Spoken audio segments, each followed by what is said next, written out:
Hello नमस्कार दोस्तों, स्वागत है आपका फिर एक नई क्लास में। दोस्तों 27 यानी कि आज और कल की आपकी लड़ाई बस रीट पात्रता एग्जाम के लिए भैया। तो ये क्लास आपके लिए रामबाण साबित होने वाली है। इंपॉर्टेंट क्वेश्चन है भैया, तो 2 की स्पीड में क्लास को रिवीजन करना है बस। तो चलिए दोस्तों क्लास को स्टार्ट करते हैं। पहला क्वेश्चन है भैया, तो आपसे पूछा है कि भटनेर का किला कहाँ स्थित है?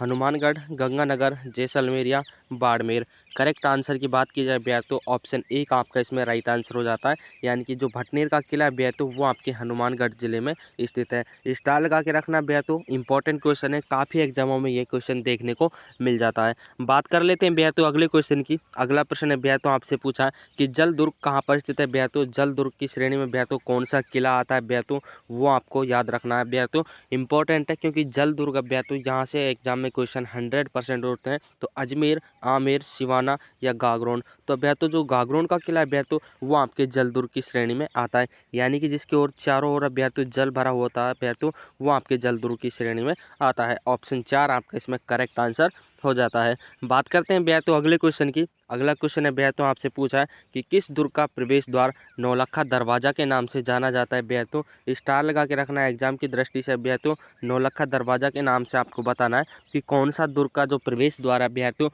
वो नौलक्खा दरवाजा के नाम से जाना जाता है। आमेर, चित्तौड़, जालोर या आपके रणथंभौर। तो 4 नंबर का ऑप्शन आपका इसमें करेक्ट आंसर हो जाता है। यानी कि जो रणथंभौर का किला है भैया तो उसका प्रवेश द्वार नौलक्खा दरवाजा के नाम से प्रसिद्ध है। ऑप्शन डी आपका इसमें बिल्कुल करेक्ट आंसर हो जाता है। बात करते हैं भैया तो अगले क्वेश्चन की। अगला क्वेश्चन है भैया तो आपसे पूछा है अमरशाही किसका नाम है भैया। तो अमरशाही किसका नाम है ये आपको बताना है। ऑप्शन हो जाता है जूती, आभूषण, मिट्टी के बर्तन या पे आते हो आपकी पगड़ी। तो जो अमरशाही है भैया तो वो एक पगड़ी का नाम है। ऑप्शन 4 आपका इसमें करेक्ट आंसर हो जाता है। स्पीड में कर लीजिएगा भैया तो क्लास को 2 की स्पीड में आपको इसको देखना है। बस रिवीजन क्वेश्चनों को ध्यान से आपको सुनना है।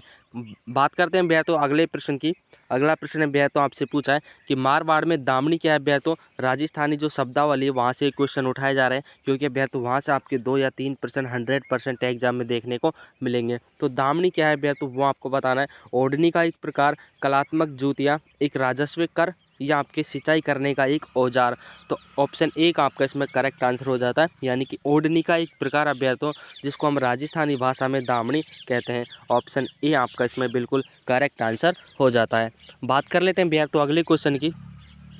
अगला क्वेश्चन भैया तो आपसे पूछा है कि महिलाएं नथ धारण करती हैं वो कहाँ पर करते हैं भैया। तो महिलाओं के द्वारा जो नथ धारण किया जाता है वो भैया तो कहाँ पर किया जाता है। तो भैया तो नाक में इसको किया जाता है। ऑप्शन डी आपका इसमें करेक्ट आंसर हो जाता है। आभूषणों से भैया तो आपके 1-2 क्वेश्चन 100% आने वाले। अगला क्वेश्चन आपसे पूछा है कि मेमन आभूषण कहाँ पर पहना जाता है। तो मेमन आभूषण भैया तो सिर, कमर, भुजा या पैरों पर। तो ऑप्शन ए का आपका इसमें करेक्ट आंसर हो जाता है। यानी कि जो मेमन आभूषण है वो अभ्यर्थियों महिलाओं के द्वारा सिर पर धारण किया जाता है। ऑप्शन ए का आपका इसमें करेक्ट आंसर हो जाता है। बात करते हैं भैया तो अगले प्रश्न की। अगला प्रश्न है भैया तो आपसे पूछा है कि देवताओं की साल कहाँ पर स्थित है भैया। तो देवताओं की साल आपसे पूछी है। स्टार लगा के रखना भैया तो एग्जाम की दृष्टि से। देवताओं की साल पुष्कर, झालरापाटन, नाथद्वारा या आपके मंडोर। ऑप्शन 4 आपका इसमें करेक्ट आंसर हो जाता है। यानी कि जो देवताओं की साल है भैया तो वो आपके मंडोर में स्थित है। Option D is the correct answer. बात कर लेते हैं भैया तो अगले क्वेश्चन की। अगला प्रश्न है भैया तो आपसे पूछा है कि ओसिया के जैन मंदिर किस जिले में स्थित है। तो ओसिया के जैन मंदिर है भैया तो इंपॉर्टेंट क्वेश्चन है। यहाँ से क्वेश्चन है भैया तो एग्जाम में आते हैं, मोस्ट इंपॉर्टेंट है। जैसलमेर, बाड़मेर, जोधपुर या आपके जयपुर। तो ओसियाओं के जो जैन मंदिर है वो भैया तो आपके जो जोधपुर जिला है इसमें स्थित है। ऑप्शन सी आपका इसमें करेक्ट आंसर हो जाता है। बात करते हैं भैया तो अगले क्वेश्चन की। अगला क्वेश्चन है भैया तो आपसे पूछा है कि राज्य में लक्ष्मण जी का एक मात्र मंदिर कहाँ स्थित है। तो राज्य में जो लक्ष्मण जी का एक मात्र मंदिर है वो भैया तो आपको बताना है। अलवर, भैया तो धौलपुर, थोड़ा मिसप्रिंट हो गया है, धौलपुर, जोधपुर या भैया तो आपके भरतपुर। तो भरतपुर में भैया तो एकमात्र लक्ष्मण जी का मंदिर। ऑप्शन डी आपका इसमें बिल्कुल करेक्ट आंसर हो जाता है। बात करते हैं भैया तो अगले प्रश्न की। अगला प्रश्न आपसे पूछा है कि सुंदा माता का मंदिर कहाँ स्थित है। तो सुंदा माता का मंदिर आपको बताना है बाड़मेर, जालोर, जोधपुर या आपके जयपुर। तो भैया तो जो जालोर जिला है वहाँ पर सुंदा माता का जो मंदिर है वो स्थित है भैया। तो मंदिरों से आपके 1-2 क्वेश्चन अब भैया तो 100% आने वाले हैं। तो जालोर आपका इसमें करेक्ट आंसर हो जाता है। बात करते हैं भैया तो अगले क्वेश्चन की। अगला प्रश्न भी है तो आपसे पूछा है कि 7 सहेलियों का मंदिर कहाँ स्थित है। तो 7 सहेलियों का मंदिर आपको बताना है कि कहाँ पर स्थित है। मकराना, झालरापाटन, देशनोक या भैया तो आपके नागदा। देशनोक कहाँ पर स्थित है भैया तो ये भी आपको याद रखना है। तो भैया तो ये बीकानेर जिले में स्थित है, याद रखना। और भैया तो झालरापाटन में आपके 7 सहेलियों का जो मंदिर है वो आपके झालरापाटन में स्थित है। Option B is the correct answer. बात करते हैं भैया तो अगले प्रश्न की। अगला प्रश्न आपसे पूछा है कि मल्लीनाथ जी का मंदिर कहाँ पर स्थित है। मल्लीनाथ जी का मंदिर आपको बताना है। तो भैया तो ये बाड़मेर में स्थित है। ऑप्शन बी आपका इसमें करेक्ट आंसर हो जाता है। अगला क्वेश्चन है भैया तो आपकी स्क्रीन पर कि करणी माता के मंदिर में पाए जाने वाले जो सफ़ेद चूहे होते हैं वो क्या कहलाता है भैया तो ये आपको बताना है। तो काबा भैया तो ऑप्शन बी आपका इसमें राइट आंसर हो जाता है। यानी कि जो करणी माता के मंदिर में सफ़ेद चूहे पाए जाते हैं भैया तो सफ़ेद चूहे उनको हम काबा कहते हैं। ऑप्शन बी आपका इसमें करेक्ट आंसर हो जाता है। याद रखना भैया तो काबा के नाम से उनको जाना जाता है। अगले क्वेश्चन की बात कर लेते हैं भैया तो कि सास बहू का मंदिर कहाँ पर स्थित है। आपको बताना है कि सास बहू का मंदिर भैया तो नागदा में स्थित है। ऑप्शन बी आपका इसमें बिल्कुल राइट आंसर हो जाता है। बात करते हैं भैया तो अगले क्वेश्चन की। अगला प्रश्न आपसे पूछा है कि दिलवाड़ा जैन मंदिर कहाँ स्थित है भैया तो दिलवाड़ा जैन मंदिर है भैया तो माउंट आबू में स्थित है। ऑप्शन बी आपका इसमें करेक्ट आंसर हो जाता है।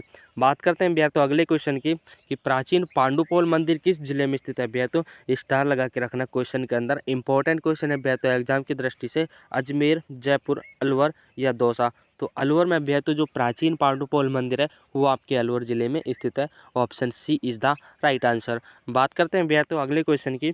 संत रैदास की छतरी कहाँ पर स्थित है भैया तो संत रैदास की छतरी ये भी भैया तो इंपॉर्टेंट क्वेश्चन है, याद रखना। संत रैदास की छतरी काफ़ी एग्जामों में ये क्वेश्चन देखने को मिलता है। चित्तौड़गढ़ इसमें आपका करेक्ट आंसर हो जाता है। ऑप्शन ए संत रैदास की छतरी वो आपकी चित्तौड़गढ़ जिले में स्थित है। अगले क्वेश्चन की बात कर लेते हैं भैया तो कि दादू पंथ का मुख्य केंद्र कहाँ स्थित है भैया तो जो दादू पंथ है क्वेश्चन छोटा है लेकिन भैया तो इंपॉर्टेंट है, स्टार लगा के रखना कि दादू पंथ का मुख्य केंद्र आपसे पूछा है नरेना। आपका इसमें ऑप्शन 4 में आपका करेक्ट आंसर हो जाता है। जो दादू पंथ है भैया तो वो आप उसका मुख्य केंद्र है भैया तो नरेना में स्थित है। Option 4 is the right answer. बात करते हैं भैया तो अगले प्रश्न की कि जाम्बोजी द्वारा दिए गए उपदेश किस ग्रंथ में स्थित है भैया तो किस ग्रंथ में है। ऑप्शन हो जाते हैं भैया तो राइट आंसर ऑप्शन सी हो जाता है यानी कि जम्ब सागर में भैया तो ऑप्शन सी आपका इसमें बिल्कुल करेक्ट आंसर हो जाता है। बात कर लेते हैं भैया तो अगले क्वेश्चन की। अगला प्रश्न आपसे पूछा है कि राजस्थान में वल्लभ संप्रदाय का प्रमुख धार्मिक स्थल कौन सा है। तो वल्लभ संप्रदाय का धार्मिक स्थल आपसे पूछा है। इंपॉर्टेंट क्वेश्चन है भैया तो किशनगढ़, राजसमंद, नाथद्वारा या आपके उदयपुर। तो करेक्ट आंसर की बात की जाए भैया तो ऑप्शन 3 आपका इसमें राइट आंसर हो जाता है। यानी कि नाथद्वारा में जो वल्लभ संप्रदाय इसका प्रमुख जो धार्मिक स्थल है वो भैया तो आपके नाथद्वारा में स्थित है। ऑप्शन सी आपका इसमें बिल्कुल करेक्ट आंसर हो जाता है। बात करते हैं भैया तो अगले क्वेश्चन की कि राजस्थान में भक्ति आंदोलन की अलग जगाने वाले प्रथम संत कौन थे। स्टार लगा के रखना। तो भक्ति आंदोलन की जो अलग जगाने वाले प्रमुख संत है भैया तो वो संत पीपा को माना गया है। पीपा भैया तो इंपॉर्टेंट क्वेश्चन है में तब भैया तो काफ़ी एग्जामों में ये क्वेश्चन देखने को मिलता है। जो संत पीपा से संबंधित क्वेश्चन होते हैं स्टार लगा के रखना भैया तो इंपॉर्टेंट टॉपिक है। बात कर लेते हैं अगले क्वेश्चन की। अगला क्वेश्चन है भैया तो आपसे पूछा है कि पशुपत संप्रदाय का प्रमुख संस्थापक कौन था। तो पशुपत संप्रदाय का भैया तो प्रमुख संस्थापक आपसे पूछा है लकुलिश। ऑप्शन ए आपका इसमें बिल्कुल करेक्ट आंसर हो जाता है। बात करते हैं भैया तो अगले क्वेश्चन की। अगला क्वेश्चन है भैया तो आपसे पूछा है कि हाथी मना नृत्य किस जनजाति में प्रचलित है। तो हाथी मना नृत्य आपसे पूछा है भैया तो भीलों में। ऑप्शन सी आपका इसमें बिल्कुल करेक्ट आंसर हो जाता है। यानी कि जो हाथी मना नृत्य है भैया तो वो भीलों में सर्वाधिक मात्रा में किया जाता है। ऑप्शन सी आपका इसमें करेक्ट आंसर। बात करते हैं भैया तो अगले क्वेश्चन की। अगला प्रश्न आपसे पूछा है कि कुचामन ख्याल के प्रवर्तक कौन थे। तो कुचामन ख्याल के प्रवर्तक आपको बताना है लच्छी राम अभ्यर्थी। ए ऑप्शन ही आपका इसमें बिल्कुल करेक्ट आंसर हो जाता है। यानी कि जो कुचामन ख्याल अभ्यर्थी उसकी लच्छी राम में जो प्रवर्तक माने गए हैं। ऑप्शन ए आपका इसमें बिल्कुल करेक्ट आंसर हो जाता है। हम बात करते हैं भैया तो अगले प्रश्न की। अगला प्रश्न भैया तो आपसे पूछा है कि राजस्थान की सबसे प्रसिद्ध ख्यात कौन सी है। तो राजस्थान की सबसे प्रसिद्ध ख्यात आपसे पूछी है। ऑप्शन ए आपका इसमें करेक्ट आंसर हो जाता है। यानी कि मूनोत नैनसिरी ख्यात जो राजस्थान की सबसे प्रमुख ख्यात मानी जाती है। स्टार लगा के रखना भैया तो मोस्ट इंपॉर्टेंट क्वेश्चन है आपके एग्जाम की दृष्टि से, याद रखना। बात करते हैं अगले क्वेश्चन की।